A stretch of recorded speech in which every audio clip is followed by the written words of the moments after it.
Bismillahirrahmanirrahim. Assalamu alaikum.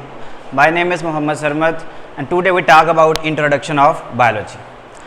Biology के बारे में जानने से पहले हमें ये पता होना चाहिए कि साइंस क्या है, क्योंकि बायोलॉजी बजाते खुद ब्रांच है साइंस की। तो पहले हम साइंस के बारे में थोड़ा सा जानेंगे, उसके बाद आएंगे अपने टॉपिक की तरफ। तो अगर साइंस की बात की जाए, साइंस हमारे पास एक ऐसा इल्म है जिसमें हम कुदरत के निज़ाम को समझने के लिए तजर्बात और मुशाहदात करते हैं। इनके कुदरत के निज़ाम को समझने के लिए तजर्बात और मुशाहदात करना, इस इल्म को साइंस कहते हैं। तो अगर हम इसकी डिफाइन राइट करेंगे तो बताएंगे कि science is a systemised knowledge. Science is a systemised knowledge which are derives from observation and experimentation for consulting the nature. Consulting the nature यानी कि कुदरत के निज़ाम को समझने के लिए तजर्बात और मुशाहदात करना, इस इल्म को साइंस कहते हैं। अब क्लास 8 में जो हमने साइंस की बुक पढ़ी थी, उस एक साइंस की बुक के अंदर हमें फिजिक्स के कुछ चैप्टर पढ़ना पड़ रहे थे, केमिस्ट्री के कुछ चैप्टर पढ़ना पड़ रहे थे और इसी तरह बायोलॉजी के भी कुछ चैप्टर पढ़ना पड़ रहे थे। लेकिन जैसे ही आप क्लास 8 से प्रमोट होकर क्लास 9 में आए हैं, तो उस साइंस की एक बुक को डिफरेंट ब्रांचेस में तकसीम कर दिया ताकि साइंस को समझना आसान हो जाए। तो इसी तरह अगर आपने कोई भी नॉलेज गेन करना है तो उसका पहला रूल ही है कि आपको पार्टीशन करना पड़ेगा। यानी कि कोई भी टॉपिक है, कोई भी बुक है, आप डेली वाइज उसकी पार्टीशन करेंगे तो पार्टीशन करने का फायदा ये होगा कि उस टॉपिक को, उस चीज़ को समझना हमारे लिए क्या हो जाएगा, आसान हो जाएगा। तो क्लास 8 तक हम जो पढ़ते आए हैं वो साइंस ही पढ़ते आते हैं, जिसके अंदर मुख्तलिफ बुक्स का मजमुआ था। लेकिन जैसे क्लास 9 में आए तो क्या किया, इस साइंस को उठा के हमने डिवाइड कर दिया फिजिक्स के अंदर, केमिस्ट्री एंड बायोलॉजी। हम बात करेंगे बायोलॉजी के हवाले से। और बायोलॉजी की बात की जाए तो बायोलॉजी जो है दो यूनानी वर्ड्स बायोस और लागोस से माखूज है। BIOS and Lagos. बायोस का लफ्जी मतलब है लाइफ और लागोस का लफ्जी मतलब है स्टडी। तो हम इसकी अगर डिफाइन करेंगे तो वर्ड्स के हिसाब से इसकी डिफाइन बनती है the study of life is known as biology. लेकिन अगर हम डिफाइन को थोड़ा सा और बेहतर करना चाहें तो बायोलॉजी बजाते खुद ब्रांच है साइंस की, तो हम इसकी डिफाइन इस तरह से करेंगे the scientific study of life.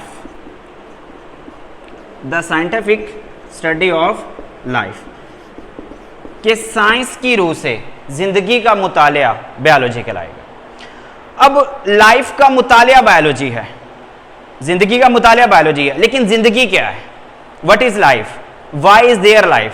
अगर ये क्वेश्चन किसी बायोलॉजिस्ट से, किसी साइंटिस्ट से पूछा जाएगा कि व्हाई इज देयर लाइफ या define life, what is life, तो वो इसका जवाब देने में कासिर है। उनके पास इसका जवाब नहीं है कि जिंदगी क्या है, जिंदगी क्यों है और जिंदगी किस वजह से है, या आप इसकी तारीफ किस मीनिंग में करेंगे। तो कोई भी साइंटिस्ट इस काबिल नहीं है कि वो इसका आंसर दे सके। तो बीइंग अ मुस्लिम हम इस चीज का आंसर कर सकते हैं कि व्हाट इज लाइफ। अगर हम लाइफ को डिफाइन करना चाहें, लाइफ को डिफाइन करना चाहें तो लाइफ की डिफाइन ये बनेगी कि लाइफ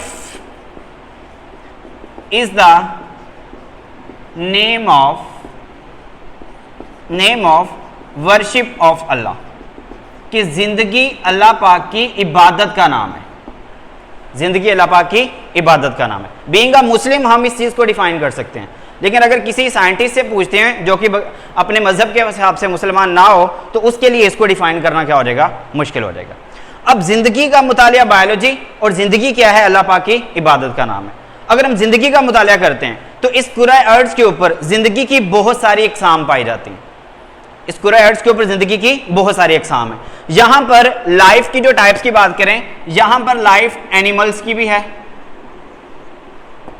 यहां पर लाइफ जो है वो प्लांट्स की भी है और यहां पर लाइफ जो है वो माइक्रो ऑर्गेनिज्म की भी है।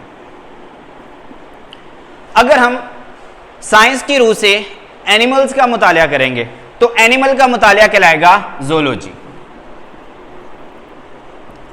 जू mean animal and logy mean study. The study of animal is known as zoology. इसी तरह अगर हम प्लांट्स की जिंदगी का मुताला करेंगे तो बायोलॉजी की एक डिवीजन है, उसका नाम है बॉटनी।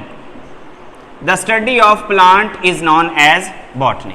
इसी तरह अगर हम मुताला करते हैं माइक्रो ऑर्गेनिज्म की लाइफ का, माइक्रो ऑर्गेनिज्म की लाइफ का अगर हमने मुताला करना है तो उसके लिए हमारे पास बायोलॉजी की थर्ड ब्रांच मौजूद है, उसका नाम है micro biology. Micro mean small, biology mean the study of life, the study of small organism के micro organism which can not be seen by naked eye are known as micro organism and their study of micro organism is known as micro biology. उसके बाद इन organism की हमने classify 3 branches में इसलिए किया ताकि जानवरों की स्टडी करना भी आसान हो जाए, इसलिए हमने उसके लिए ब्रांच रख दी ज़ूलॉजी। प्लांट्स की स्टडी करना आसान हो जाए उसके लिए हमने ब्रांच रख दी बॉटनी, और माइक्रो ऑर्गेनिज्म की स्टडी करना आसान हो जाए उसके लिए हमने क्या रख दिया, माइक्रो बायोलॉजी। अब इसी तरह हमने जिंदगी के हर एस्पेक्ट्स का मुताला करना है कि कोई भी जानदार है उसकी शेप कैसी है, उसकी बनावट कैसी है, वो किन अशिया के मिलने से बना है। तो जब हमने हर एस्पेक्ट्स का या हर पार्ट्स का मुताला करना है तो उसके लिए हमें क्या करना पड़ेगा, इन बायोलॉजी की डिवीजन को फर्दर सब डिवीजन में तकसीम करना पड़ेगा। फर्दर सब डिवीजन में क्या फायदा होगा कि हमें हर चीज का मुताला करना बहुत आसान हो जाएगा। जैसे कि बायोलॉजी की हमारे पास एक ब्रांच है, उसका नाम है, सब डिवीजन है, उसका नाम है मार्फोलॉजी। मार्फोलॉजी, मार्फो का मतलब होता है बनावट, मार्फो मीन बनावट, और लॉजी का मतलब क्या आ गया, मुताला।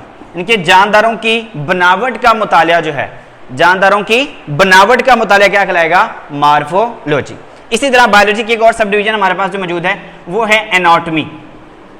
एनाटॉमी, एनाटॉमी हमारे पास क्या होता है, the study of internal structure, the study of internal structure is known as anatomy. अच्छा, तो ये था हमारा आज का लेक्चर इंट्रोडक्शन ऑफ बायोलॉजी के हवाले से। बाकी बायोलॉजी के फर्दर हमारे पास लेक्चर मौजूद हैं, लेक्चर नंबर 2 में आपको बताएंगे ज़िंदगी के बाकी पहलू जो हैं या ज़िंदगी के बाकी मराहल जो हैं, जब हम उनकी डीपली स्टडी करनी है तो उसके लिए हमारे पास बायोलॉजी की फर्दर डिवीजन्स भी मौजूद हैं। तो उन फर्दर डिवीजन के अंदर हम लाइफ के बकिया जो एस्पेक्ट्स बचते हैं कि ये रहते कहाँ पर हैं, कैसे रहते हैं, अगर ये इकट्ठे रहेंगे तो क्या कहलाएगा, अगर सिंगल स्पीशीज रहेगी तो क्या कहलाएगा, इन सब चीज़ों का मुताला जो है हम लेक्चर नंबर 2 के अंदर करेंगे।